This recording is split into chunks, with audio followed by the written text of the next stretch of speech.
After 3 hours in Brunei, onto another country and another national anthem. She was in Indonesia, a huge country of 160 million people, bound in our motorcade for another promising export market.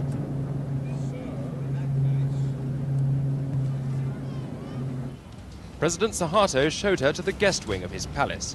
She hasn't mentioned Britain's unions here yet, but her spokesman defended her today for trying to limit the damage strikes do our reputation abroad. The day ended with a state banquet. The Prime Minister had packed in a record number of engagements. It may be some time before anyone can judge what she's actually achieved. David Walter, ITN, Jakarta.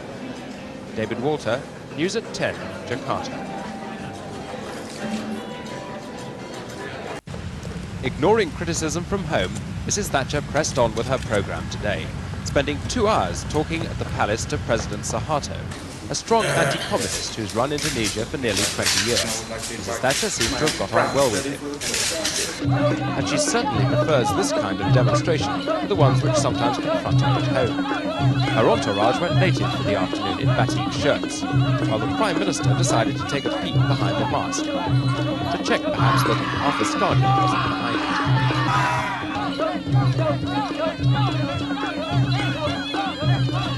Identical twins in island costumes line the entrance to Taman Mini, an exhibition park which shows the diversity of Indonesia's 13,000 islands.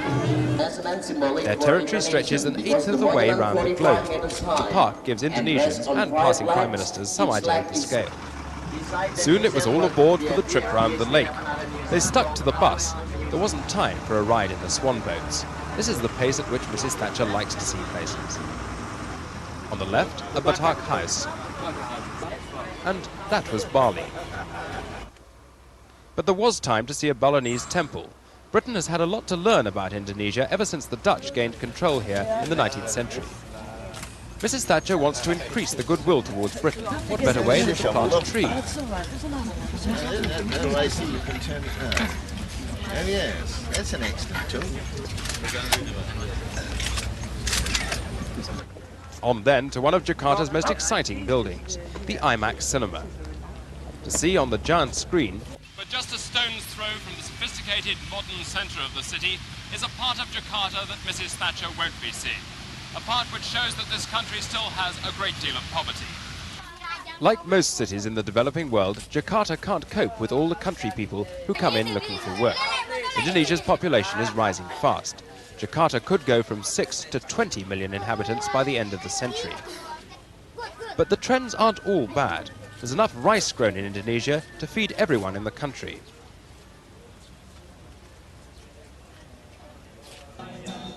Things like agricultural cooperation with Britain probably got discussed at the embassy party tonight, where Mrs. Thatcher arrived to a special serenade. David Walter, ITN, Jakarta. David Walter, News at 10, Jakarta.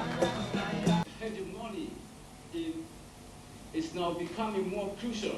Prime Minister, what is your view of the description of you by a senior opposition politician in London and as the enemy abroad in view of some of your remarks about British trade unions during your tour? I do not come all the way to Indonesia to discuss comments about me by someone at home.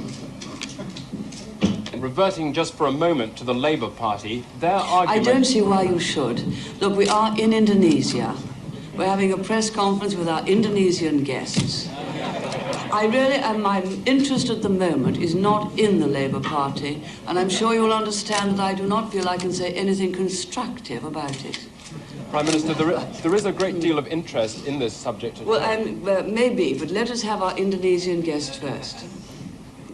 We do have a certain amount, as you know, of technical cooperation, and we have a certain amount. We obviously consider matching them, and sometimes